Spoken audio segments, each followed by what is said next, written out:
Good evening, everyone. It is 7:03 on Monday night, December 3rd. At this point, I'll call the Hamilton Board of Selectmen meeting to order. We're going to start with our Pledge of Allegiance today. It's a new thing we've just started. So where is our flag? Right here behind us. All right. I pledge allegiance to the flag of the United States of America, to the republic for which it stands, one nation, under God, indivisible, with liberty and justice for all. All right, thank you, everybody. We're going to switch up our agenda a little bit tonight. We've got our tax classification hearing tonight, so we're going to move that up on our agenda a little bit. But first, we're going to do our announcements and board openings. We have some open space committee openings. Please, if you're interested in open space and updating our open space and recreation plan, reach out to Joe Demelowitz, myself, or really anyone at Town Hall. You can go on the website and fill out an application as well. Announcements. The Hamilton Development Corporation is sponsoring a special meeting on downtown Hamilton improvements on Wednesday, December 12th from 6 to 8 p.m. at the Hamilton Wenham Library, 14 Union Street, Hamilton. Please attend and contribute to the discussion. And now we have time for public comment. 3 minutes not already on the agenda if anybody wants to speak tonight. Okay. And we're going to move on to our first agenda item, our classification hearing. Doing things a little bit out of order tonight because everyone's here and we don't want to keep them here all night. So, welcome. I'll take a great deal of pleasure to introduce this great team we have.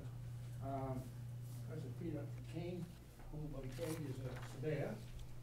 Mr. Wazahowski, Steve Wazahowski. He's been a real estate appraiser for a couple hundred years, isn't it? Tom Holden, who was instrumental in handling our values. And of course, Tina runs the office like an oil machine. And we all know Tina Zolano. So I'll have to turn it over to Tina and she can do me the honors.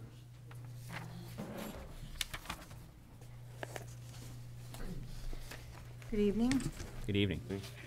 So, today, the purpose of our classification hearing is to record the determination of the class options which affect the fiscal 2019 tax rate.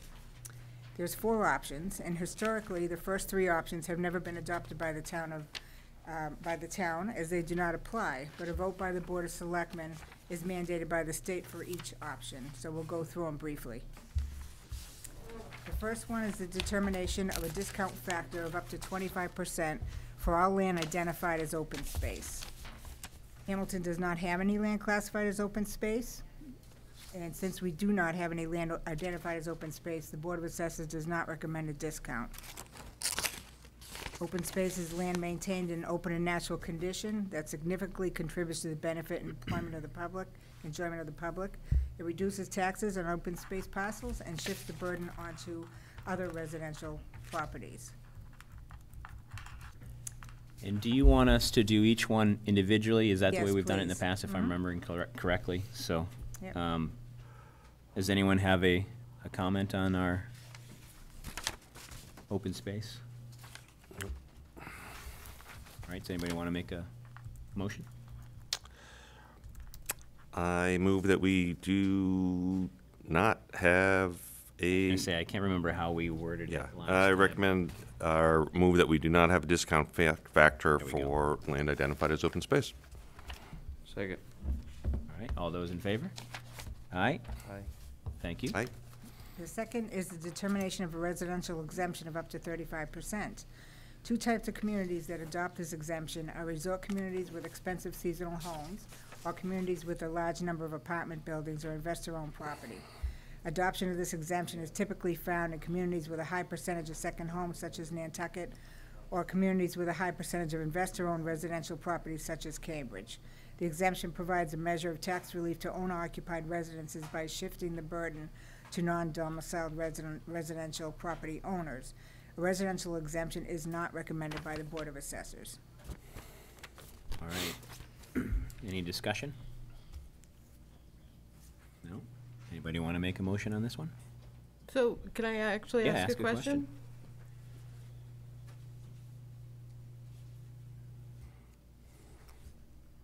So could we, we have an apartment complex in town, could we switch, well, you can't switch the tax burden there. I'm good. I like Had that to you think- answered your own I question. had to think that one through in my own head. Does anyone want to make the motion? Sure, I'll make the motion. Okay. I make a motion that we do not recommend two types of A residential exception. residential exception. Second? All those in favor? Aye. Aye. All right. The third is the determination of a small commercial exemption of up to 10%. Hamilton doesn't have enough commercial or industrial properties greater than $1 million in value to shift the tax burden to. This exemption provides property tax relief to owners of properties that have small businesses occupying them, not the small business itself. By shifting the tax burden to the owners of large commercial industrial properties, Hamilton lacks the diversity of commercial industrial properties necessary for the effective implementation of this exemption.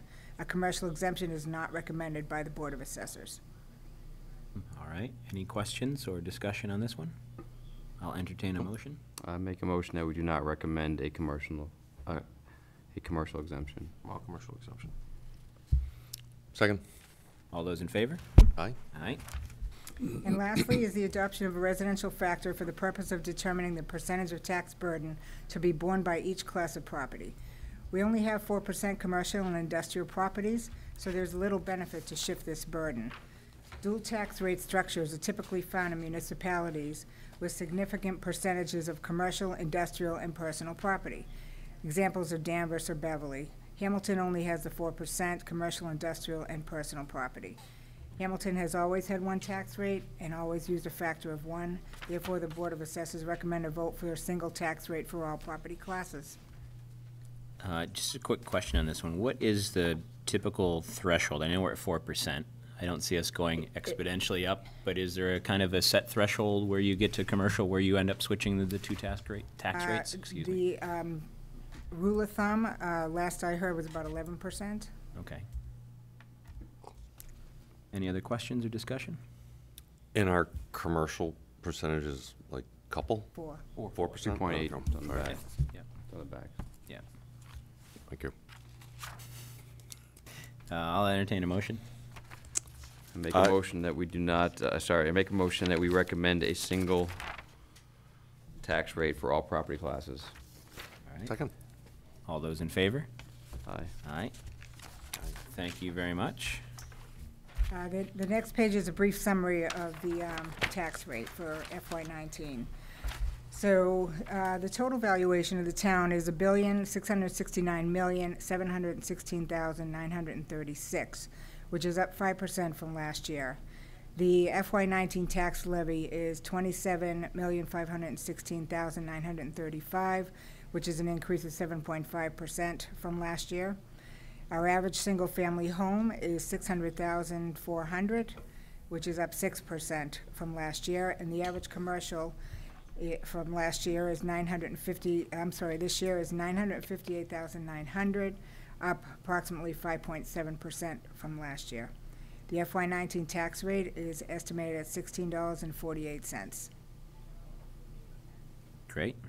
Thank you. The only other thing I ask is that we have an LA5 we have to submit to the Department of Revenue. If I could just quickly have you sign it, Signatures. and I can submit it in the morning. Tina, do you see any, I mean, we do this every year, right, as part of the classification hearing. Do you see any shift in any of these things in the next decade for us? Probably not. Probably not, right? No. We're pretty level across the board for the most part. Past history will tell you that. All right. Thank you.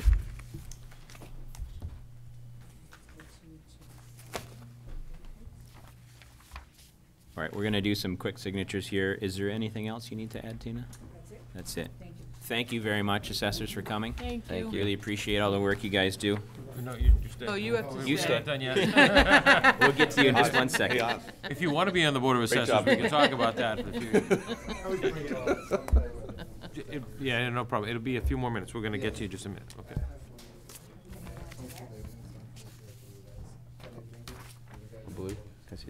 Hello, young lady. We brought some food Good. for the board. Good, Sure. good. Sure, you can bring it. Yeah, by all means, thank you. Sure, so while we're finishing up the signatures, we're going to jump back a little bit. I didn't mean Already to passed. slight the Hamilton Foundation in any way. We're going to do we're going to do you guys next. So if you want to come up, who's going to speak? Heather? Thanks. Thank you, Tina. Thanks, Tom. Oh, good. That's the best thing. I did. Thank you, thank you, thank you. I appreciate that. And so tonight we have Heather Ford from the Hamilton Foundation. She's going to give a report and talk a little bit about the foundation and the wonderful things it does for residents of Hamilton. Whenever you're ready. Yeah, sorry, it was just like Okay. an involuntary thing. Okay, so as you just said, I'm Heather Ford. I'm representing the Hamilton Foundation tonight. I have 3 board members here, or 2 board members, and the coordinator, Jane Wetson, with me tonight. And I wanted to tell you we're happy to have our annual check-in. For those of you who don't know, we were formed in 2005. We don't take any taxes, so usually we're an easy board to hang out with. And so I wanted to just tell you a little bit, since I was here about a year ago. We have served about 24 families. For those of you who looked at the, oh, you have to share with everybody. I'm just kidding. For those of you who looked at our water bill insert, you'll see that we have had single parents with babies, single parents with children. We have a large percentage of our, not a large, but we have a percentage of the people that we've serviced that have, are treating disabled or handling disabled family members, and then something happens to them and they become disabled, or they become, they have a crisis in their family. So then they apply to us. But our job has always been short-term relief. We have resources that we move other people onto, but most of the time when they come to us, it's because they've never or very rarely used some kind of social service, so they don't know how to move around in the system, and that's where somebody like Jane comes in and she helps guide that. So here's my first brief ask tonight. I just wanted to ask the community, anybody here, we have, as part of the Hamilton Foundation, we have auxiliary members that are really helpful to us. They provide some legal support, some financial support, to not to us, but to some of the clients that we have that might have gotten into some of these situations. And so we're always looking for good auxiliary members to be a part of it. You might be called in a year, you might never be called. We don't know who the clients are that are coming down the pike. This year we did have to tap into a couple of our auxiliary members, and it just reminded us that we would like to have a bigger stable. So if you have a particular talent, counseling, social services, financial, legal, construction, anything that you think would be of value that we could pass along that you'd be willing to help out with, we'd like to ask. So that's my first ask for tonight. So we did a little bit of housekeeping this year. I think you folks saw our bylaws that we went ahead. I mean, we were formed in 2005, so we had some of our newer board members who said, "Oh, good God, that's 13 years. We need to update ourselves." So we did do that. I know that's very pedantic, but that was one of those things that needed to be done. We also did our water insert, which is our main fundraiser that we usually do to just alert both people that might need our services as well as those who might want to donate to our services. Again, we don't take any tax dollars, so we are entirely dependent on donations. We had some really great news about a month ago. We got our IRS status as a nonprofit, so people and institutions, which has been a barrier for us, going to institutions to tell them that we'd like to maybe cash in on some of their donations that they give to the community. But because we are not listed as a nonprofit, the IRS had to go all the way down to Atlanta and back several times. Donna was very helpful in that, and we finally got our status. So now we can provide this to institutions. So we're very excited about that. That should help quite a bit in our donations.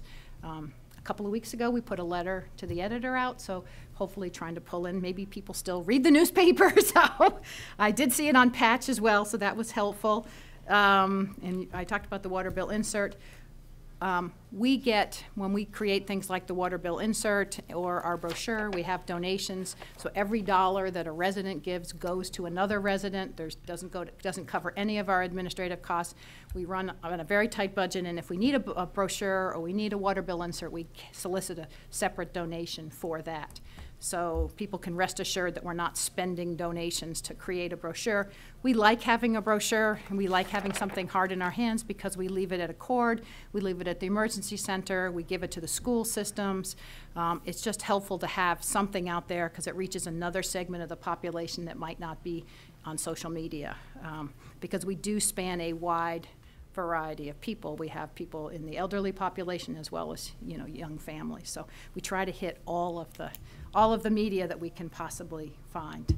And so my last piece, and I know Joe knows that I'm probably going to talk about this, but my last ask is that we as a group of people a lot of us are not writing checks anymore because we don't own checkbooks. So, and I know that all municipalities are struggling with this now. You know, we go to do our electronics pickup and our, you know, all these kinds of things, and people don't have checks. So when we ask for a $12 check, they can't write a check. So we're in that same boat. We have a segment of our population that would like to donate that doesn't own a checkbook. And so we feel like we're missing out a little bit on that. So Joe and the assessor and the town accountant have been helping and thinking about how we can maybe have an electronic push button for people to put on our donation page. So hopefully that will happen sometime in 2019. But there's some, you know, there's some hair on things, as you could imagine, trying to sort that out. So Great. That's kind of where we are. I had two questions. One is, if someone would come to one of your meetings, where would your meetings be held and how often? Do you want to give a little plug here? We post all of our meetings because Jane requires us, no, because the town requires us to. We post all of our meetings. We meet infrequently because we don't have to meet frequently. Whenever Jane has enough cases for us to take a look at, we will come together to meet, so we post our meetings. So you could see them on the posting, but we don't meet on any regular. Do you have a goal for 2019 on how much you'd like to raise? We'd like to raise about 15,000. Okay. That sort of sustains us through the year. Okay, great. So that's. Thank you very much. That's what we would like. So thank you very much. Thanks for affording us this opportunity. We Thank you appreciate very it. much. Sorry to be Thanks a for little all you cranky guys on do. the switch of the schedule. That's okay. That was That's totally okay. involuntary. It's okay. We're going to go meet upstairs, so we're not fishing you out in your meeting. Have a good night. Thanks for everything you guys do. Thank you. Thank you. And could we have Bobby plug something for them too, if he hasn't already? That'd be great. Thank you. All right, we're gonna skip around just a little bit more and then come back to the rest of the selectmen reports. And since, is it Mark? Mark from Mark's Pizza and Seafood is here tonight. We're gonna skip down to the license section. So we have a common victular license 2019 for Mark's Pizza and Seafood. And we just make a motion to approve that, and if there's any discussion, we'll have it. Anybody want to make a motion? I make a motion to approve the common victular's license for 2019 for Mark's Pizza and Seafood. Do you want to tell them where Mark's is? Mark's is on, It's Asbury on Street. Asbury Asbury Street, Street, and right what's it? right It's next to it's Cutler. where Daniela's Pizzeria used to be. What's the Address? 275 Asbury Street. He's come in. He's done a lot of work there. And are you open now? You're going to open tomorrow. Tomorrow. All right. Once you sign this license, Right, he's that's waiting true. for Once this we sign license, license. it's on. Trick question. Trick question. Did we just state for 2019, Mary Alice? How about Was our 2018? motion 2018 or 2019? Yes, so we have to do 2018. So let's do 2018. then. So let's redo our motion there if you want to do it, Bill. That way we don't want to make him wait a year. I Yeah. make a motion to approve the common victular's license for 2018 And clarify that that's going to be for, for the rest of this year and then for all of 19. and for as well. We'll just make sure 2019. that gets- All right. Perfect. All right. for Mark's Pizza and Seafood at 275 Asbury Street. Oh, that's Perfect. awesome. Very nice. All right. Anybody want to second that? Did we get a second? Second? Second. All right. All those that approve? Aye. Good luck to you, Thank Mark. you. Welcome to the community. Welcome to the community. Welcome. Good luck with your business. We look forward to eating your food. Yeah. Sure. I won't oppose it. More than 25 bucks. Right. Oh, look at that. We got the pizzas. All right, and now let's get back to our. It's Think very there's enough we kind could of share you. with the Yeah, you audience. can put it right there. Yeah, And there's we enough can we bring can some share up with to the the audience. Hamilton Foundation. Yes. Bring it up to the Hamilton Foundation afterwards. Mark, thanks very much. Thank you. Thank you. No. Thank you. It's calendar year 18 Anybody's and watching 19. should come on down for a Yeah, slice. if you want a slice, come on down. Thank you. Thank you very much, and luck. good luck with the new business. Thank you very much. All right, so Been here, press it the smells really good in here, right? Yeah, maybe if we had told people that Mark was bringing food, we would have had a bigger turnout in the audience tonight. All right, now let's go back to our Selectmen and Town Manager reports. Allison, let's start with you down on that end. I don't have a lot. I've been, let's see, the ZBA is not going to meet in December in respecting Hanukkah and the Christmas holidays.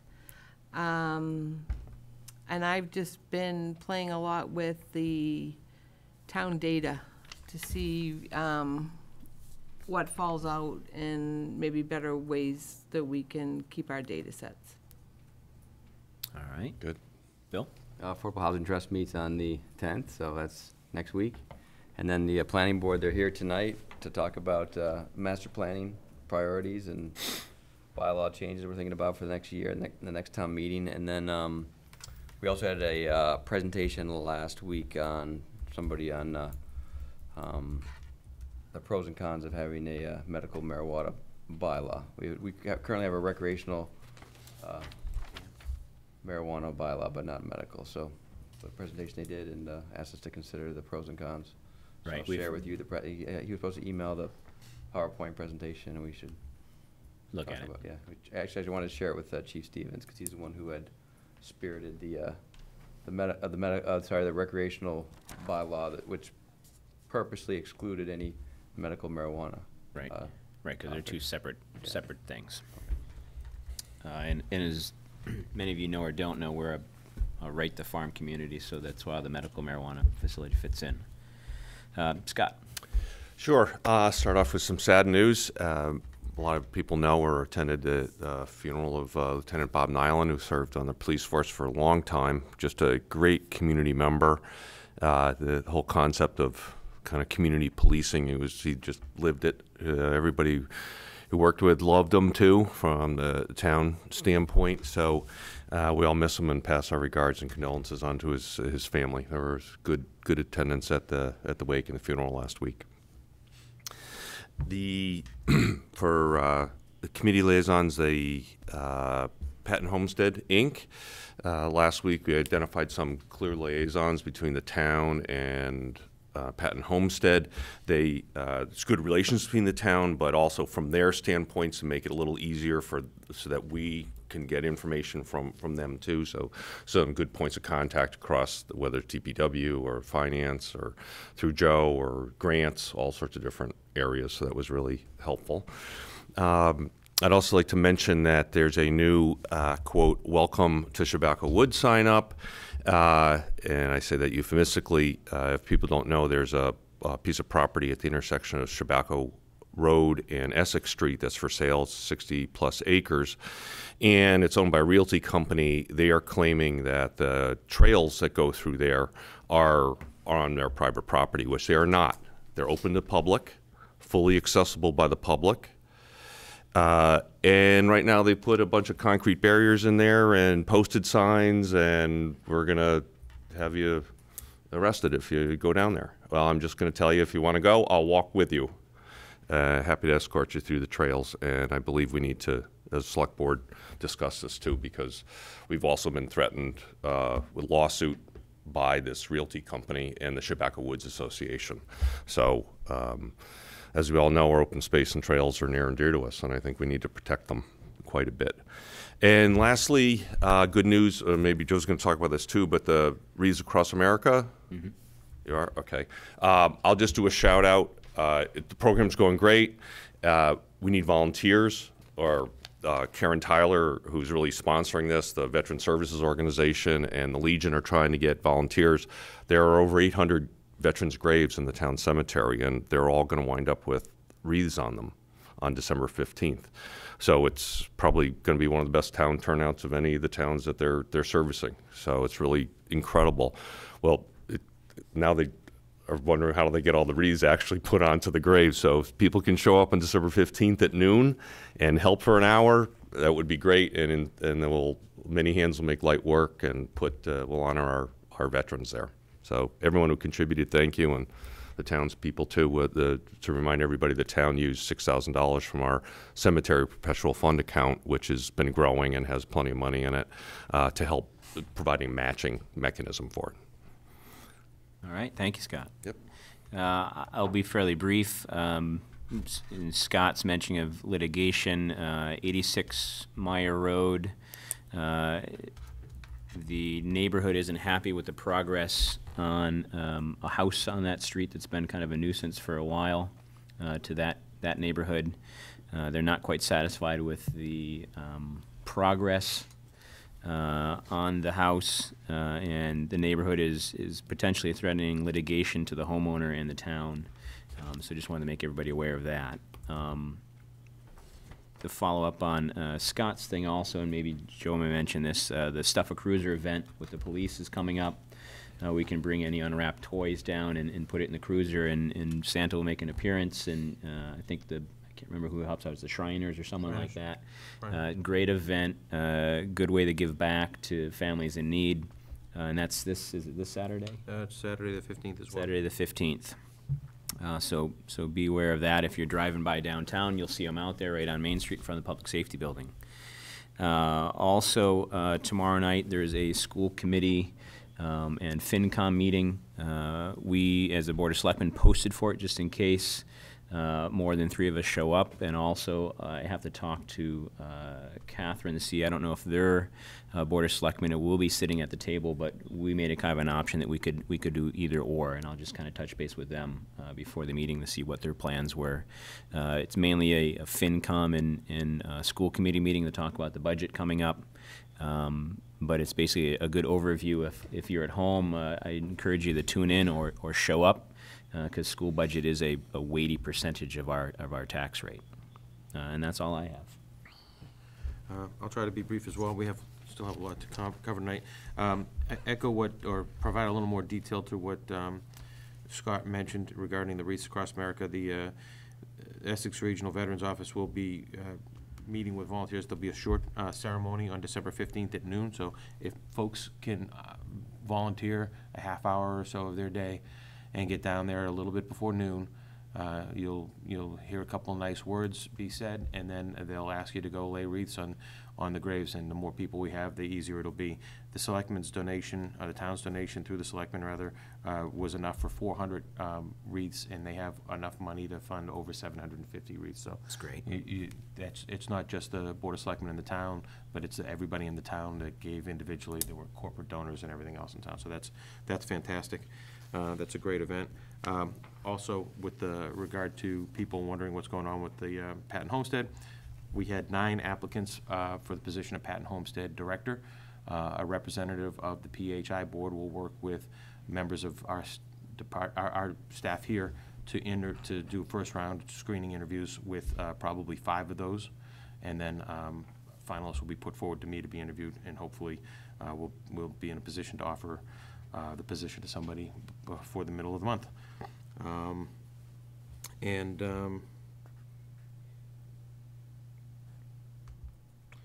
I'm also wanted to let people know, I mean, we had it's come up a couple times that different groups are interested in some kind of signage on Bay Road, or to inform the public about what's going on. A lot of people are getting a lot more use out of our temporary electronic signboard than we had anticipated. I know the board had talked about it a couple meetings ago about trying to put together some kind of a sign that would fit in with the character of the town. So in an effort to try to kind of get all those things together, I'm trying to put together a group that would include probably Dor Fox, who works with a number of our committees, Mary Beth, who has money in her budget to do a Council on Aging sign, Russ Stevens, who has need and want to have a better sign out there.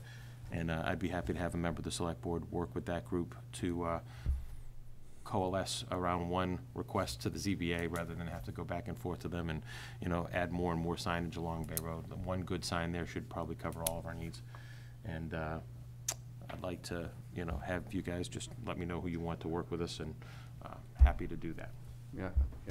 And I would volunteer if anybody else wants to, but I would help out with that cause. Bill, it is. Go for it. And the other stuff is in your packets. I don't need to read it all out loud. Perfect. All right, thank you very much. All right, let's move to our consent agenda. We have approved minutes from the Board of Selectmen meeting on November 5th and November 10th, 2018, and the cemetery buyback of lot number 637. I move that we accept the consent agenda. Second? Allison seconds. Second. Any discussion? All right, all those in favor? Aye. Aye. Thank you very much. We'll move right on to license renewals. Common victualler license renewals for 2019. 15 Walnut, the American Legion, the Black Cow. We cross out Danielle's Pizzeria there. Okay, Dunkin' Donuts, Crosby's Marketplace, Cumberland Farms Incorporated, Hamilton Convenience Store, Hamilton House of Pizza, Myopia Hunt Club, Weather Vane Tavern, Hamilton Wenham Community House, Green Meadows Farm. Do we need that one on there? I would say no to I that don't one. think so, no. No, Let's cross that no one out. longer there. Amend that. And Cafe Shishko. Sorry about that.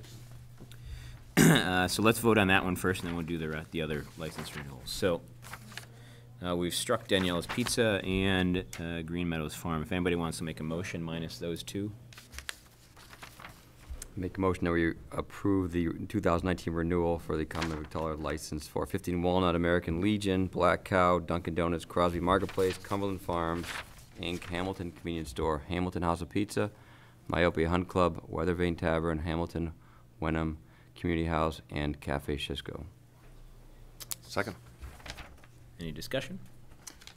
All those in favor? I'm Oh. in favor, Yeah. but Joe, could you find out for our next agenda? I think Meadowbrook Farms does sell prepared foods. Oh, maybe. That's a good point. Yeah. So just for our next one, but that's Yeah, let's so- make sure Alright. we're in. Hold on. Maybe it was. Is it in the Well, list? in here, maybe it was typed in as Let's- Green Meadows, and it should have been Meadowbrook. Let me see. Well, Green Meadows was before, so that we can see.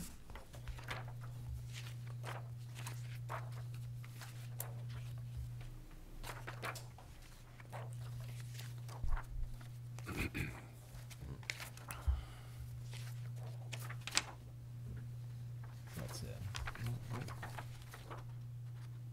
Nope. Nope. Nope, okay. So we'll check on that We'll one. look- We'll look at it in the next meeting. Thank you. All right, all those in favor? Aye. Aye. All right, entertainment license renewals for 2019, 15 Walnut and the American Legion. Anybody want to make a motion? I move that we approve the entertainment license renewals for 2019 for 15 Walnut and the American Legion. Second. All those in favor? Aye. Aye. All right, Class 2 license renewals for 2019, Hamilton Enterprises, A&M Motors, and KJ Motors LLC. Anybody want to make a motion? Can I ask, I make a motion that we approve the Class 2 licenses for 2019. Okay. Anybody Second. have something else to add? Where's KJ Motors located? It doesn't sound familiar Yeah. to me. If you recall last year, Scott, since you were here, and Allison, I don't remember if you were here, maybe it was even 2 years ago, we had someone come in, I don't think it was. Oh, at the KJ. corner of Woodbury and Rubley and Yeah, Essex Street? yeah. and Which they- we said we said no to. So, but that's why I didn't bring it up, because it said renewals. Yeah, it said renewal, so So- I'm I don't assuming, remember ever approving this one, so I'm just curious. KJ Motors. It says it's on sounds kind of familiar to 247 me. Forest Street.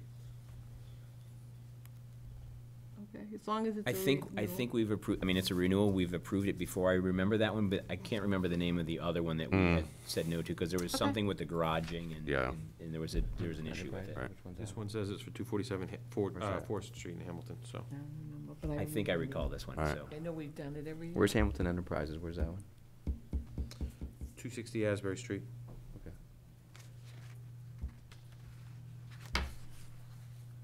Some of them are small little car dealers, they just out of their That's, I think. classics or something like That's, that. I think that's the one that's right across from Patton Park on the corner of Yeah. Willow Street. All right, do we have that one seconded? Yes. Yes. Okay, all those in favor? Aye. All right, and now, let's see, onto the agenda, I guess. They're on the back page. On the back page here. All right. Let's keep switching it around so we don't have to have Phil here all night if he doesn't want to sit here all night, and Ray. We're going to go with our third item on the agenda, the recognition of Chief Phil Stevens for 37 wonderful years of service to the town of Hamilton. We're going to make you stand up, Phil. Come on up to the podium here. We'll put you on the spot.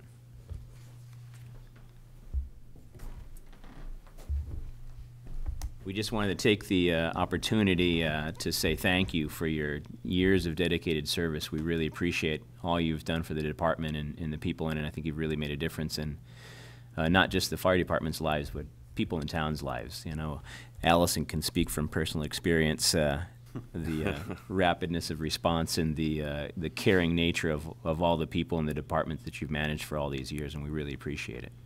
Well, thank you. It's been a pleasure, working for the town. Gonna miss it. Yeah. You made your department very approachable. People weren't afraid to come and talk to you, weren't afraid to talk, come in, talk to the fire department and interact with you guys. So you create a very friendly and approachable department, so thank you. I've got a certificate here that we've all signed. I'll come around and I'll give it to you. Basically, it's just a certificate from all of us, the board, for your years of dedicated service. I really want to say Thank thanks you. a lot. Thank you, Phil. Thank you very much, Phil. And while the chairman's sitting down, a reminder to everyone, there's a event on the 10th of January at Danversport at, I think, 5:30 or so. So we're probably going to be a lot of people there in line waiting to shake your hand and say thank you there as well, Chief. So please, everybody, attend that event. Yeah, still plenty of time to get tickets, so get your tickets. All right. Now back to number 2. Bylaws, warrant articles for annual town meeting and housing section of the master plan discussion with Planning Board Chair Brian Stein. I see Patrick Reffitt's also in attendance tonight for a little backup. Thanks for coming, Ray.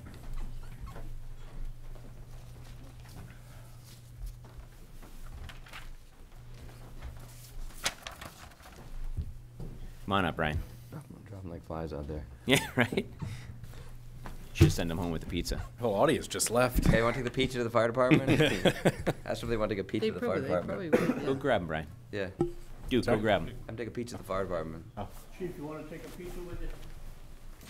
To the fire Yeah, department. take it down to the For the department. fire department. Yeah. You can take it for the fire department, they said. There's no one there? Okay. Yeah, Right. we tried. Very good. All right, thanks, Brian. Sure. So if you could just kind of give me an update on, I'm sure not everybody at home knows we're trying to update a part of our master plan. It's a much bigger thing that we've got to do in the next year or so here. Hopefully we can get it really started and get the ball rolling on it. But this is kind of a major component of it that the planning board's taken on. Correct. We are in the process of updating the housing portion of the master plan, as you all know, but people at home may not. I mean, the master plan encompasses, open space and, tons of stuff across the affordable housing, all kinds of stuff across the gamut of the town. And it's a very large undertaking that was done back in 2004, which was the last time. It involves a lot of demographic research and all that kind of. So what we're doing, we decided to pick off one piece of it, which is a fairly major piece. And the way we decided to do that is kind of looked at the whole plan, and after every section, there's essentially deliverables and ideas and potential bylaws and so forth that you could pass for those sections. And the planning board looked at the housing portion, and we've done a fair amount of what was suggested back in 2004 in terms of bylaws. So we decided that was the main piece to update right now, and also given everything that's been happening around affordable housing and so forth in the town, we thought that would be the main piece that we should take off right now. So we've engaged and hired Goldson and Judy Barrett. I'm sorry, what's your Goldson's first name? Jennifer, thank you. Jennifer Goldson and Judy Barrett. And Judy worked on the master plan. So she did the first one, or the last 14 one. years ago, correct. So she's partnering with Jen Goldson. Right now they're doing a lot of data gathering, census stuff that needs to be updated from the previous plan.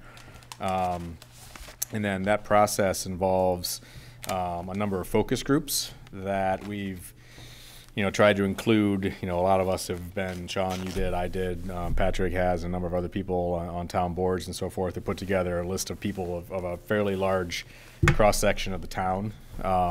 Some on boards, some not, some people, proponents of affordable housing, some not. I mean, it's just a fairly large swath of people that we've recommended to be on these focus groups. So it's roughly, 30 or 40 people, something like that, that'll be split up into various groups throughout this month. And then that will be followed by a meeting with the consultants in town, some of the town staff in early January. And then they're going to take a lot of that information and hold 2 public forums, one on February 6th and one on March 20th, that we will, invite, again, anyone in town that wants to come and listen to the presentation by our consultant that will, take into account what those focus groups have said to them, and also all the other data that they've pulled together.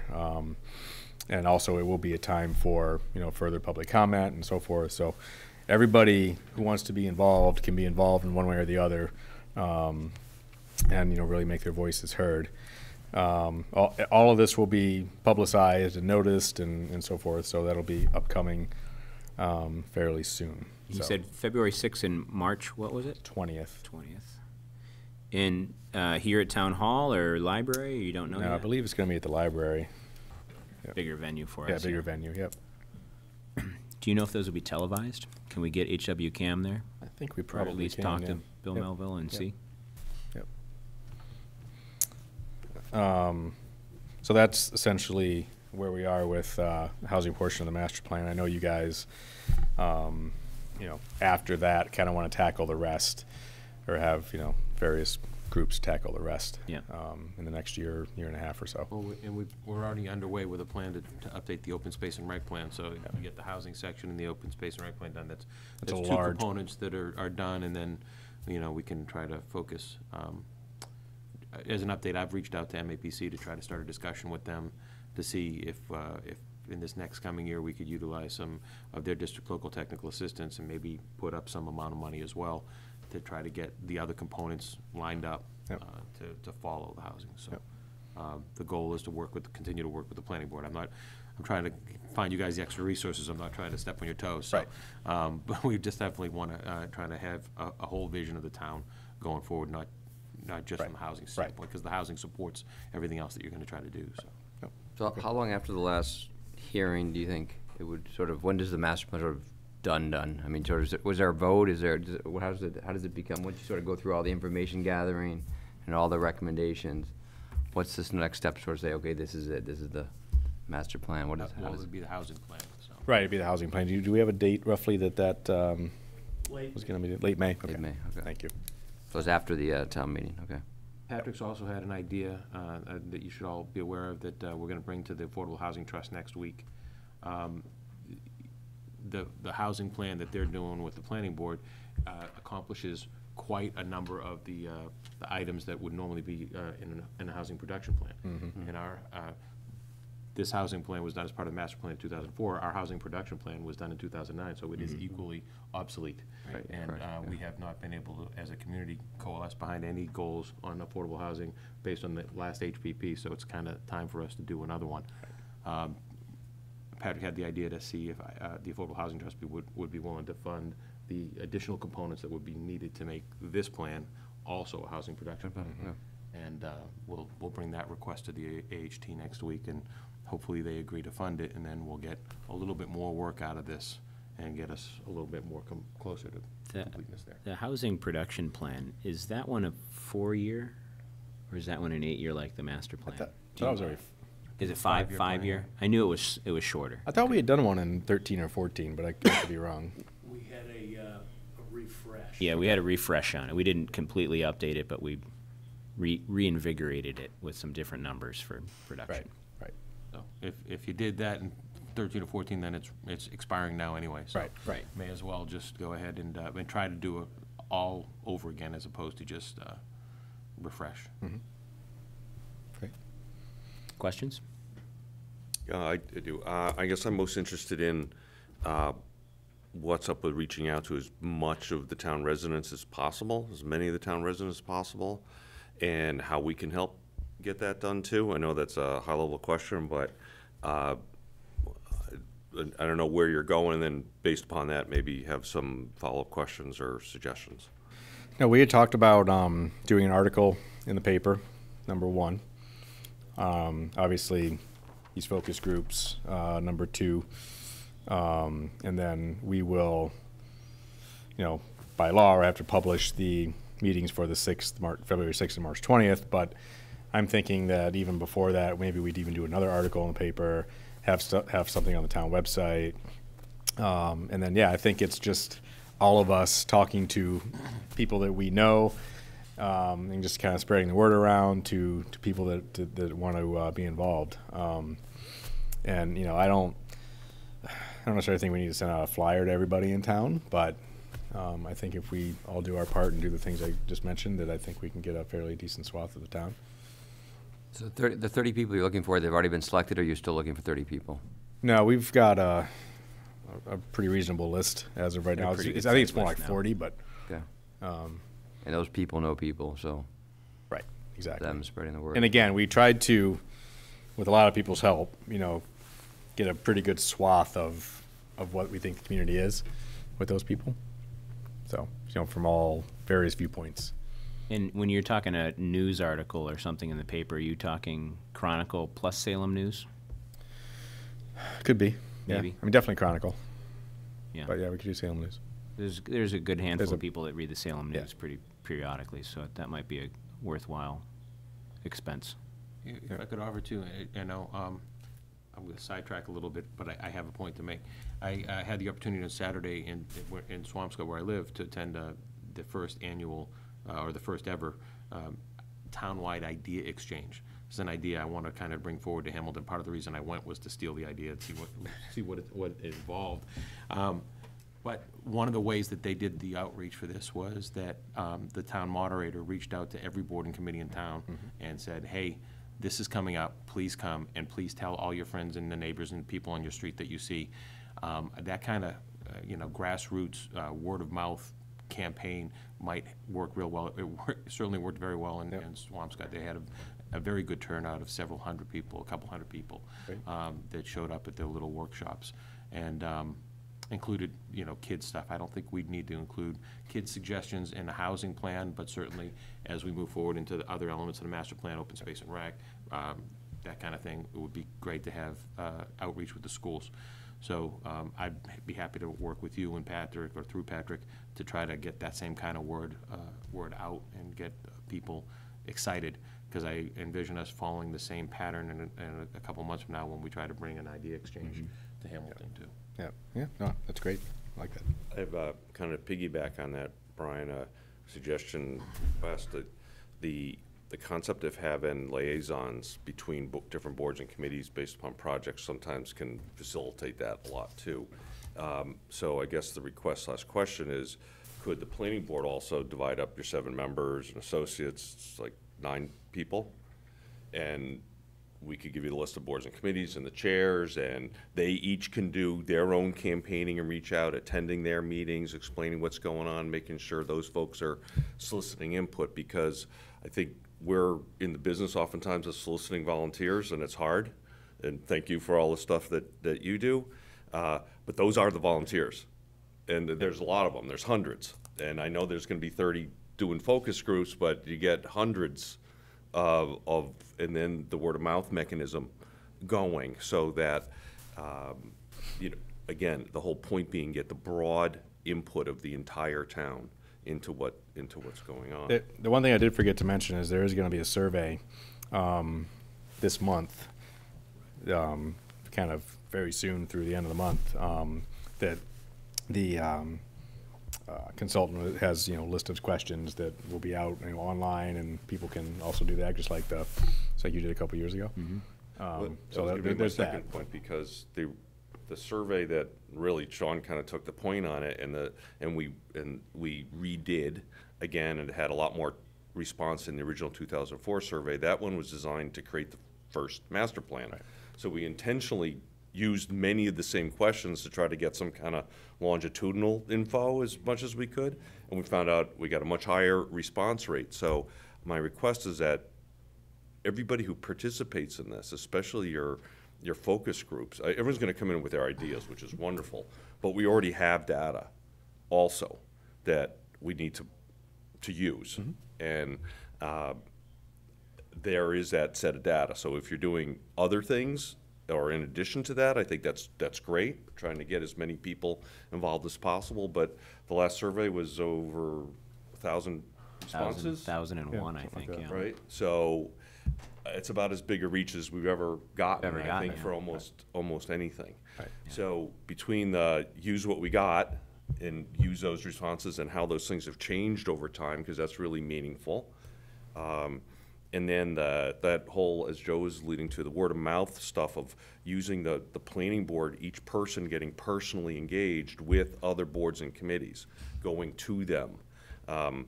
Posting meetings is great, got to do it, but not everybody's watching the calendar, and we're going to go over the town manager goals later. And one of the things are like, how does everybody know? Like, we got a calendar, but how does everybody know all those things that are going on? How does the town communicate that? There's other private individuals that do it really well. Well, can we replicate that and keep it going? So we really need to, anybody who's got a big project going on, if we can use that same best practice and every person on the planning board doing their part too, that it's not the consultant or, well, we're gonna have a focus group and then there's one or two personal meetings. I think that pushes the reach as much as possible, and I think that's critical. Yep, no, agreed. And Brian, do you or Patrick have my survey results in the previous 2004 survey results? If you don't, I can send them to you. I had them a while back, yeah. I'll resend. Yeah. Thank you. Well, also, I think you, part of this meeting, wanted to ask if there were going to be potential for planning board articles to come forward. Yeah, I was just gonna Yeah. mention that, because we're opening the warrant here in January, in about a month. Yep. So if you've got anything on the horizon, which I think you do. Yep. Yeah, we've got a couple. One of them is, I think, fairly straightforward, and actually this consultant that I just mentioned is going to help us with the one. It's a modification to the inclusionary housing bylaw in terms of how we calculate the payment in lieu formula in terms of providing affordable housing units on site. A developer can also Off-site or payment, right? off-site or payment in lieu of, which is what a lot of them choose. And right now, the way it's structured, it doesn't even come close to what a typical affordable unit would cost to build off-site or even on-site. So we're looking for advisement on that from our consultant. And Have you gotten any so far? Sorry to interrupt you. a little. There's been some back and forth from them. Not so much numbers, but just a couple of thoughts that they had about ways to modify it. And I saw one today about modifying the senior housing bylaw, which is where this all came about. Was you can't restrict those units anymore by DHCD policy. And there was a suggestion maybe we just strip that 18-year-old and above restriction. But to me, why have a senior housing bylaw Right, at that point? So it changes the whole thing completely. right. So that's one thought. That's one bylaw we'll have, and then the other one is a new bylaw to address microcell cell towers or cell poles, if you will. Right, and you've got one in front of you right now. Tomorrow night, yeah. First one will be tomorrow night. Right now, our cell phone tower bylaw addresses some of the issues, but it's a fairly different it's a fairly different process in terms of what they're talking about here. They're talking about in the right of way. Right, it's a whole different animal, kind of. Totally different animal in It's a terms of broadband setbacks instead of and a things like cellular that. signal, right? Exactly. Yep. So there's a model bylaw that someone had sent to me that's in the industry that I sent to Patrick. So it's somewhat involved, but I think we could have something ready for town meeting in the spring.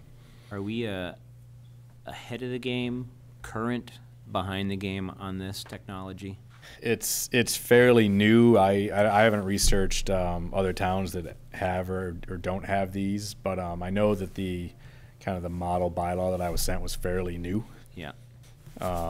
and that was from somebody in the industry, so. Is it similar to, we had, the MBTA was gonna put similar things along the commuter Kind of, rail, right? yeah. Same kind Very, of structure. very similar, yeah. And then we had another applicant last year that we kind of ran out of our meeting because he had a lot of gray answers for us. We didn't quite like, and I think that even might be the fellow that's in front of you now, because he was talking about putting them all on Bay Road. Well, And maybe Patrick, you can speak to that a little He was bit. gonna stick one next to my house, and initially, and Yeah, to your house in our neighborhood Yeah. and all along Bay Road up through Ipswich and. That company has had a great deal of shakeup since that time. They've had Wonder why. two staff changes. The folks that are going to be here tomorrow night are pretty far removed from him. That gentleman was looking at putting a pole at the MBTA station. They've since done some RF maps. They've looked at the town. I think I've sent that out to some of you. The pole that they're suggesting is just the one property north of Cumbies. And it's a 40-foot pole. It's a new installation. You know, it has very little equipment on it. But there's some questions that we have. Should it allow for other carriers to be on it? You're right, it is for 4G. It isn't for ordinary use. It depends on other towers. Right. It cannot function on its own. It has to absolutely. It's a booster, basically, or relay. Exactly. That's exactly Repeater, what it kind is. of. And is, what was my question here? Is there any, I know there's equipment on the pole for, and I'm assuming this is a third-party vendor and it's got a Verizon or somebody on it or whatever it is, or is it different from that? Self-signaling or? Yeah, I believe it's Sprint. Sprint. Yeah. And is there, like with the cell phone tower, we've got a generator, backup stuff, all that kind of, will this have similar things in the right-of-way? Or in that easement that they have? It has wiring, but other than that, no. So it would take power from another pole next to it and that's how it right. would run? yeah, Yeah. everything's on the pole Yeah. itself. There's nothing Yeah. really. So on if power goes out, that goes out with it? Yeah, there's no compound that's related Right. to it the way that you typically have with a cell tower. Gotcha. Yeah. So it's a relatively small footprint, It to is say. very. Some of these you see on even existing telephone poles, usually taller, but there's like a kind of an antenna on Yeah. top and then stuff's Yep. equipment's on the side, but There's one more thing you gotta move. very similar. You wanna move the pole. Yeah. So this is a 4G extension. It's not going into 5G deployments yet. If it's just Sprint, Verizon's the only one who's announced that they're gonna begin the build out of that. I'm not sure Hamilton would be their target zone to begin that, but in the last century, when we created our last cell tower bylaw, we pretty much stopped having cell service in our town. I don't think we True. wanna miss a No, we don't want to miss. generation. I don't think that means we want to have, I mean, the forecast for 5G is between 10 and 100 times the number of antennas and poles are going to be needed compared to what's now. So it's kind of freaky big what Right. this could imply. Right. The other big thing that I've seen in this move too is if a town or jurisdiction doesn't already have a basis of revenue basis with an Right, the existing compensation. cellular system, like we don't have anything in town, like we're trying for behind town hall, but that doesn't exist, then you can't just apply fees to what's going on in new ones because of this factor of 10 to 100, if you start adding per pole, all of a sudden it becomes a prohibitive thing, and then the FCC stomps on that and says, no, the local jurisdiction can't stop the deployment of some of these technologies to provide the coverage they're talking about. So I know you can't look, so far down the future. It's hard to think about what the implications are here. The first thing I thought was like, oh, if it's really going to replicate so much, why are they only asking for one? And if it's one, is this setting some kind of precedence for us before we have a chance to do research and get a bylaw in place so we can think about these, you know, the numbers of them, and is there revenue impact or cost impact to the town that we can recover or not? So it's in one, I know, but it felt like it's the beginning of what feels like it's gonna be a snowball. That was gonna be my first question tomorrow night. All right. Yeah. Yeah, it's an important set of questions that we have for the company. We want to know what their expectations are, what we have the ability to work together on so we can get people here with better service.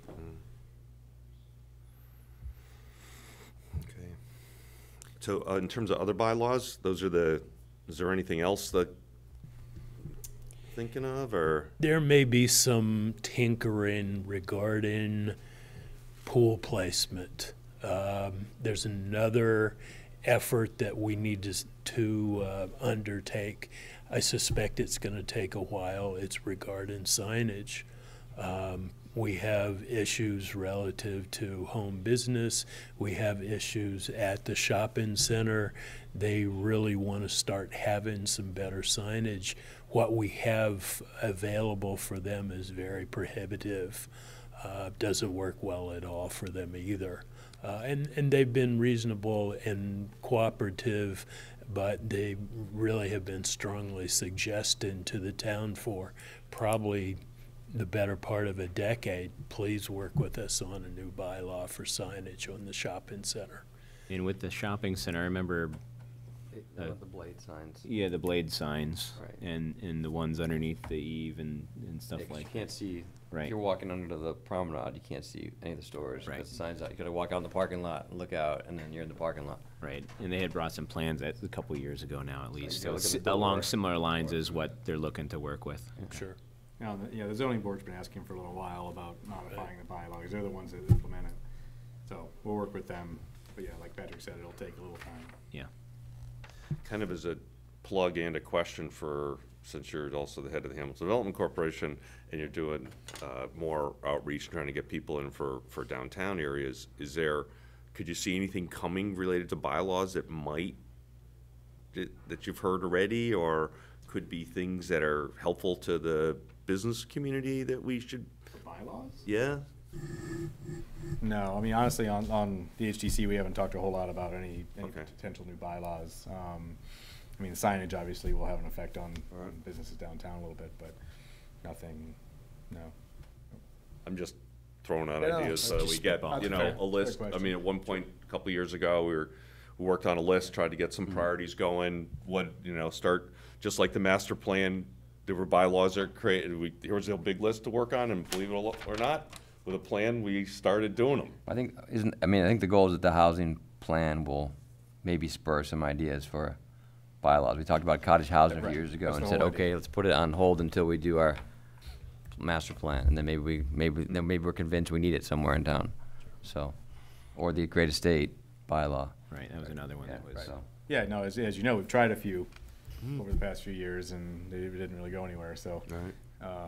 Yeah, hopefully, as you said, building, a large group of people that are interested in this housing thing, housing portion of the master plan, will get people really more engaged with it and get people more educated on it. And hopefully, if that does turn into some kind of new bylaw or bylaws, proposed at one of the town meetings, then. And I hopefully think that I helps. remember back to our senior housing bylaw, how many times that came before town meeting and modifications to it, and I believe we put a sunset clause on it, is one of the last times to get the pass, and, Yep. and Yeah, I it's mean, 3 times, I that's what it took to do it. I think we need to do similar things with some of the other bylaws that we've looked at, and tweak them a little bit more and bring them back. Agreed. Speaking of bylaws for town meeting and opening the warrant, if Joe hasn't shared it with you guys yet, we've putting together a timeline for kind of having all our ducks in a row and language and stuff finished. We're trying to get out of the habit of being last minute meeting before the meeting kind of thing. So we're really trying to get a hard and fast stop on some of these revisions and new things coming before town meeting, so we have enough time for everyone to review and digest it and make good educated decisions at town meeting. We really do our best at trying to do that, and part of it is we end up working right up until the last minute, but just so you're aware, we're trying to be a little bit better about the timing of things for ourselves and also for the citizens in town, so they can really look at it and know what exactly is in the bylaw. I think the other big idea and change, Joe's really helped escort this with the FinCom, is FinCom's role at town meeting is to tell voters what they think and recommend yes or no on things. So, and there's gonna be some mechanisms of providing some of that advice early in written form, even if it's a brief summary about any warrant articles that are coming, because one of the complaints I always get is because of the twists and turns that happen too often, and the appendices aren't available, we're here to vote, we don't really know what's going on. This is a mechanism, this communication mechanism, if it's small and light enough, we might be able to mail it with the warrant to all the homeowners so they get it. So if there are bylaws coming forward, FinCom as an example is a place to say, you know, are they educated, they know what's going on, here's what's happening, because they're gonna have the airtime at town meeting to, after you or whoever recommend X, Y, Z, they're gonna be there to be supportive or recommend something else. So that's another communication mechanism that we're hoping is gonna get like right into everybody's homes that we haven't had before. And it won't be all the appendices and all that stuff, but it'll give people probably the Summary executive sheet. summary and of what's going on and what the recommendations are. Great. Anything over here, Allison, you have any questions or comments? No, thank you. Bill, anything else? No, see you guys tomorrow night. Scott, anything else? See you in 20, Joe, no? see you in 22 hours. Thank you, gentlemen. Really appreciate the update. No problem. Thank you for coming in. And thanks for keeping on. All right, our last agenda item is review the town manager's goals. Sorry, Patrick? I lost him. Patrick? It's actually in our bylaws, the acceptance of streets. Yeah, that's something we're working on too. So that will be a Is it the bylaw. bylaws, Yeah. or is I it just, policy? no, it's not just a policy, it's in our bylaws. bylaw. Our bylaws have acceptance of streets. That's right. So that would be a great one to delete at ATM. Are you sure that's a bylaw or is that a policy? But it's not, It's in the bylaw, I'm reading it right now. Okay. but it's not in the zoning bylaws, it's in the. Yes, it's a town- regular bylaw. So we're in the Okay. regular town Yeah. It's in bylaw. a, So we want to I clean, looked- town I looked at bylaw, the not a zoning zoning bylaw for it, but bylaw. it's not Yeah. a zoning yeah, bylaw. so we want to It's- clean it up It's out of the chapter- town bylaws. Chapter 9. Okay, great. So, you know, that recommendation from the planning board, you know, could go a long way toward helping us Yeah, I, frame a rewrite or removal Yeah. or something of it. we looked at 5 different communities. How are you? You know, it was clear to us that our bylaw language was the most, let me use this word probably expansively philanthropic. Yes, that's a good way to put it. Which I think is probably to the town's detriment. The board basically said, not only do we not believe this policy should continue, we shouldn't even amend it. In talking with Joe, he's of the opinion you can't just truncate a law like that without providing something with the suggestion. And one of the communities, in fact, I don't recall which one it was, they basically put the onus exclusively on the homeowners, butters, property owners, that if they wanted a roadway to be accepted by the town, they had to do the engineering, they had to do the survey work, they had to provide all of the instruments for the land, and then they had to construct it. You know, in response to that, the town then it would accept it and then do all of the maintenance thereafter. Right. But it's, you know, that would be something that we could recommend as a replacement for the existing. I agree. And that way there, people would still have a path if they wanted to get together and do that work. Right. But it doesn't put the onus and the expense On us, on the us, town, on the right, town. on the taxpayers, right. No, and Patrick and I have had this discussion for a couple of years now, at least, I think. Right. And for those of you watching, Mr. Jeff Hubbard just kind of snuck in a second ago. Snuck in, thank you, Good to see from ya. Dedham, Mass. While you've got Patrick here, just to get the tail end of it, Jeff, we're just talking about any warrant articles that the planning board is going to be putting forward. Brian just left a second ago talking about an update on the master plan, the housing section. I don't know if you have any questions, but Patrick's still standing there, but if you don't, I understand since you just walked No, in. I don't have any questions. Thanks, Patrick. You bet. Thank you again, Patrick. Good evening, thanks. Thank you. Good night. And then back to our last agenda item, review of town manager's goals. Some of you may or may or may not know we met, been about a month ago now? November 10th, yeah. Yeah, about a month ago. We had a Saturday morning meeting. All the selectmen came, and we talked about goals for Joe for the year and kind of what we're looking for him to accomplish this year. And we made a pretty good list, I think, and we tried to keep it kind of higher level and some bigger things and things that were attainable. And I don't have the list in front of me. I'm sure you do. So And maybe you so can I speak have- to it a little bit. So I could, yeah, I think it was a great exercise to go through. It's always helpful to know what your bosses expect of you. So to that end, I was very grateful for the conversation. We broke out both an evaluation tool and with what we called functions of the town manager, or 5 areas that I will be expected to work in all the time, and then a second group of 5 goals and projects for the coming year. So I'll obviously, after this vote of the acceptance of minutes tonight, we'll put this up on the town website so people will be able to see it. But if you'd like, I can read out at least the goals and projects for the coming year. Include ensure self-sufficiency. Easy for me to say. Ensure self-sufficiency of the Patton homestead for operational capital plans. Capital stabilization fund and financial policies. That's establishing one. A well exploration of water resources with Manchester and building out Chabaco Road, all as one goal. Ensure development of the feasible options for town hall renovations. We're pretty well on our way there too. That's good. And master plan inclusive of housing and affordable housing.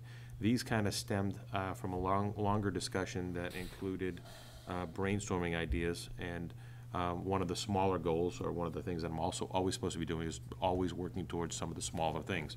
So among the things that didn't make it into the top 5, but are things that I'm still supposed to be paying attention to, working with Gordon Conwell, personnel policies, following through on litigation that the town is engaged in. Specifically, we talked about a couple of other things. Open space and recreation plan, which I can give you a small update on that, and citizens petitions, wrapping up the timelines for things that are related to town meeting. National Grid poles and electrical, which we're working on this week. Always have to be working on that. And then downtown improvements with HDC and the other partners down there. So there's a number of them. Again, both these documents will go up on the website. I forwarded them both back to your emails again, just so you would have them as hard copies in your thing.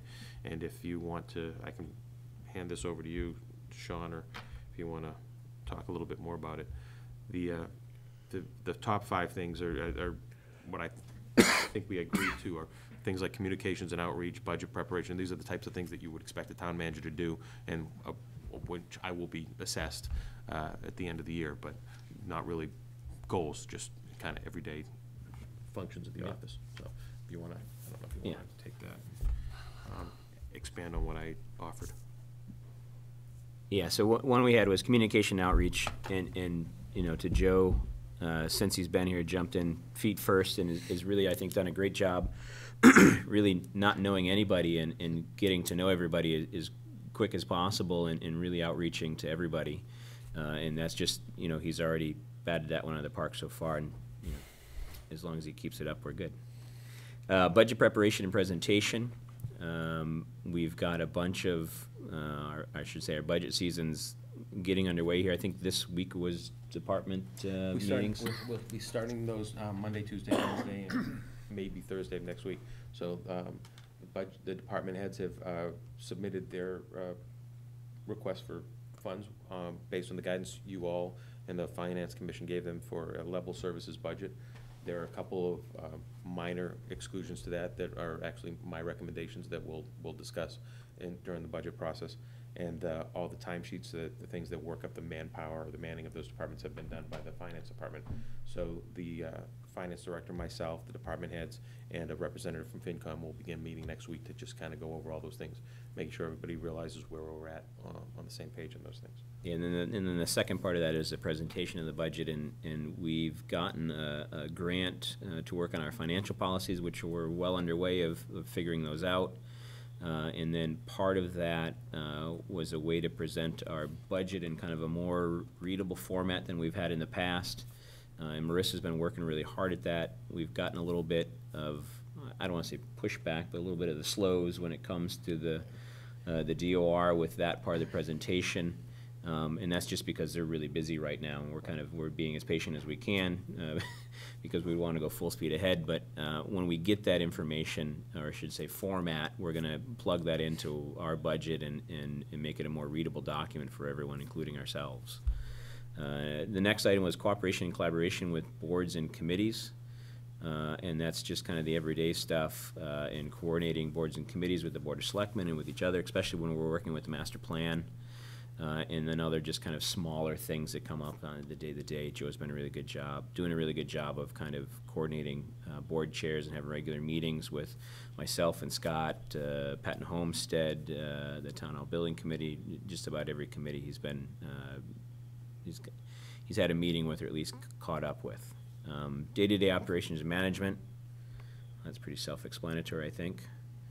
And best efforts on smaller goals. And that was just the kind of smaller goals that Joe briefed just a minute ago there, and just kind of those smaller things that weren't the kind of higher level, big projects, but still were very important to complete and continue on with. Anybody have anything else to share from our session that day, or comments on town manager goals or evaluation cycle, anything like that? How do you feel about them? I mean, compared to, you've got a lot of experience, which is nice for us to have. How do you feel? I think that, it's a good set of things to be working on this year. I think there's some real fun, exciting stuff that could, really sink your teeth into, and then just the continual, improvement of our day-to-day operations, and just the way we work with the public and interact with people and do our jobs, look for efficiencies where they make sense, and those types of things, and that's the stuff that we should always be doing. So it's very fair for me to be assessed on that stuff at the end of the year as well. You can't get just too focused on the goals and the big projects and things, and then let the little stuff slip. So I think it's I feel like it's fair. It'll be tough. It won't be easy, and but I've got, I had the opportunity to speak to the Hamilton Wenham Rotary Club on Friday morning. And one of the things I told them was that you guys put me in a good position. You have very, very good department heads here. I'm very pleased with all the support I get from all the major department heads, the finance, DPW, planning, all the public safety departments, public works. We're in good shape. So Good. as far as that goes, we're in pretty good shape. So I just want to keep us all working and pulling oars in the same direction. So Would it be reasonable that in your bi-weekly reports or bi-monthly reports, that you had those 5 items, that you just gave us a one-liner on each one of those 5 things, or just what changed in the last 2 weeks? If you like, I can do that. Yep. Yeah, I wouldn't mind that. And we talked at our meeting that Saturday a little bit about, previously with the last town manager, we had a kind of a semi-annual review almost. Right. And we didn't feel that we needed to do that with Joe, since he's kind of fresh out of the gate here. And we thought that maybe a 6-month kind of an update would be good as well, and to that might feed into your kind of, if there's any action on any of these things in the bi-weekly, that would be good to know too. But I think since he's just kind of getting his feet wet here, I thought that 6-month report would be a good time for him just to kind of, at a meeting like this, have an update on the general state of the union kind of stuff on where we are with. Like coming up quicker than you think. When's 6 months? I know. Be, 3.5 months from now. Yeah, it's only like March. Tomorrow. 3.5 Yeah. months from now. Yeah. It's only March, so it's not that far away. Yeah, April. Yeah, it's So- like before town meeting. so- Yeah, so we thought basically just before town meeting would be a perfect time for an update on all those projects. You know, I'm sure we'll probably already be pretty versed on them, because he's really good at communicating to us, but I think a report out at a selectmen's meeting would be even better to kind of give everybody an update on where he is with those year-end goals, and then we can have a broader discussion on if we think we're on track for them, what problems he's had with them. You know, we've had different goals in the past that it's beyond someone's control. You're waiting for a state department to move a piece of paper from one desk to the other, and it's taking longer than we wanted it to. And, you know, that's the time we could get an update like that on where we are with stuff. Makes sense. Anything else anybody want to add? No? All right. New business, consideration of Do we need topics. to do anything with that? You already voted them, so We've when already you voted. approve the minutes, when you approve and sign the minutes from that meeting, they become. Okay, It's official. all right, good. All right. Good question, though, Bill. Consideration topics for discussion at future Board of Selectmen meetings. We've got a good small handful of items for our next agenda.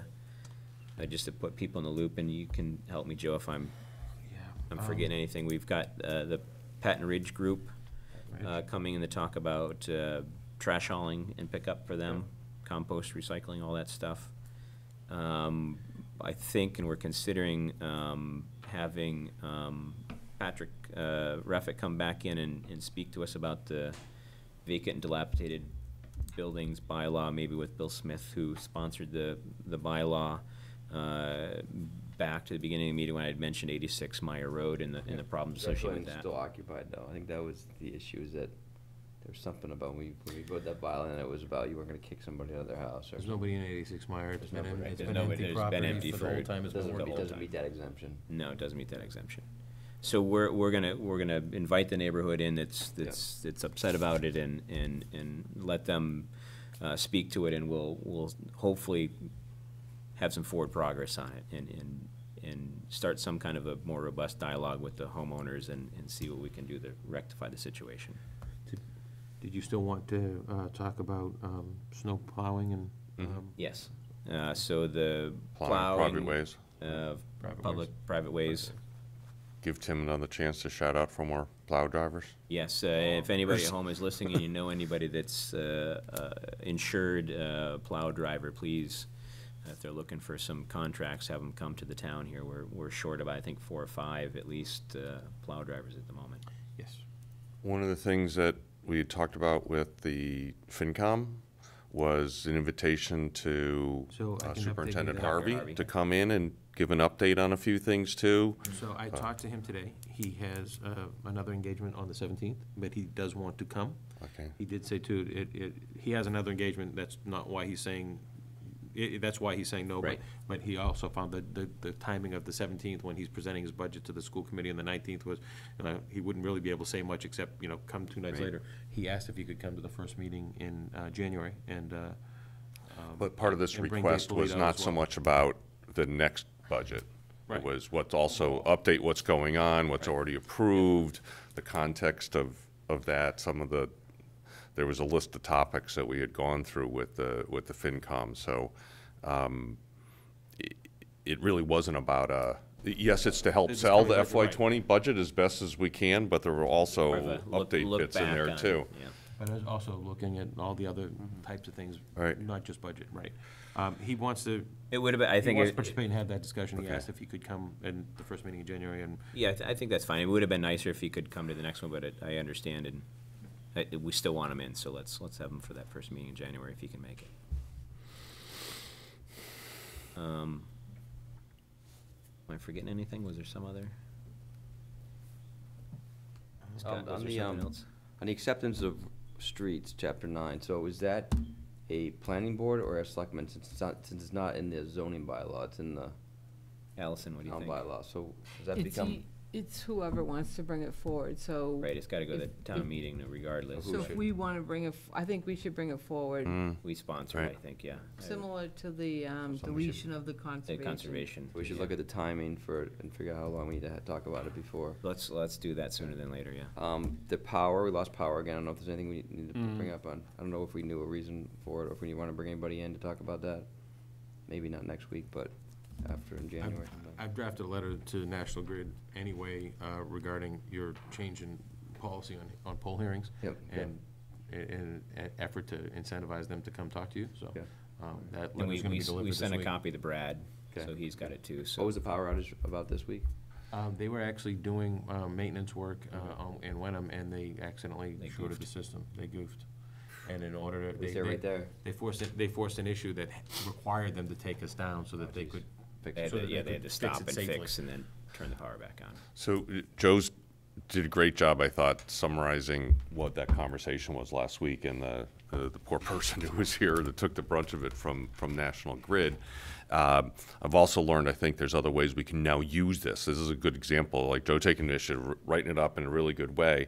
We can go to other towns that have National Grid and say, we've adapted a policy like this. We recommend you do the same thing. So Right. the more, we're 8,000 people. We need to The more- get the more people we get on people board with who this. have similar kind of issues. We've got a policy in place that is a mechanism to hold their feet to the fire that we didn't I'm sure have we're before. not the only frustrated municipality.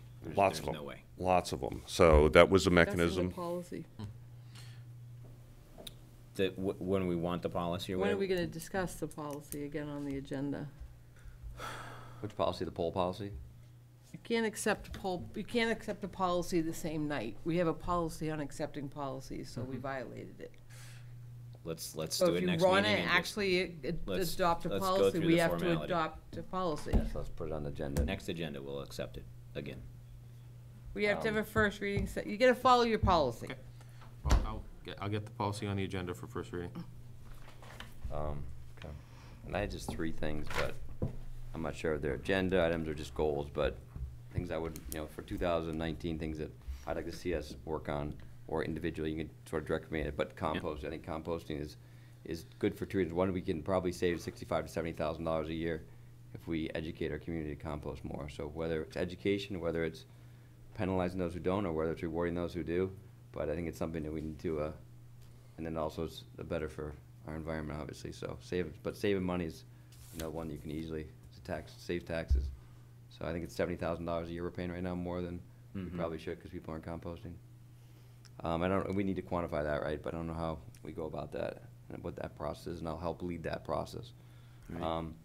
Communication, we talked about, one of his goals was communication, but in terms of setting a policy, in terms of, are we allowed to collect emails, have an email blast, or like, how are we gonna get out? We have, We talked about it yeah, kind so of. we don't have the formal thing, we have to post, and we have the town website, but just the informal communication, right? How do we get the informal stuff? Who's gonna lead that? What are we allowed to do? How do we collect emails? What's proper? So I don't know what we can, I know we have people's phone numbers, but I don't, for the texting and for the code red Code stuff, red, but yeah. how do we get emails, and how do we track those? How do we, I have an idea about how we can maybe do that. And the Okay. last thing is, sort of in my other world, other realm, we always deal with continuous improvement. So every week, every meeting, we talk about we have a plus delta list, what we're doing well and what we need to do better. So I think we kind of talked about that already, but maybe formalize it. It sort of allows us to learn. Because I think the one thing as an example I would bring up is I think last week we did a good job of, as a plus delta, last week we did a good job of, with the poll hearing, of turning it into something positive with taking it one more step. Right. But what we did poorly in that is that there's somebody in the back of the room who wanted to say something. Right. And And they we didn't didn't. stand So I up think and we maybe didn't at the beginning of notice every meeting, we need to say, if you have something to say, you need to stand in line, come up to the mic. I think maybe that's something we need to do, because they didn't know, it was the first meeting they were probably at. it. Right. We assumed they knew what they were doing, so I think with Right. Delta, we should just say, make a sort of, say, hey, if you wanna say something, raise your hand, get up, right, at the beginning of the meeting, right? Or as people come in, so. Yeah, Just I like educating that. them. So, that's all I got. I like that that's a good point at the end, for people that, and they weren't people that came to the meeting, that was their first meeting, and they didn't know They didn't know. to stand out. So I'll just start making an announcement, if anybody has a comment for something on the agenda, obviously, stand up and we'll recognize you.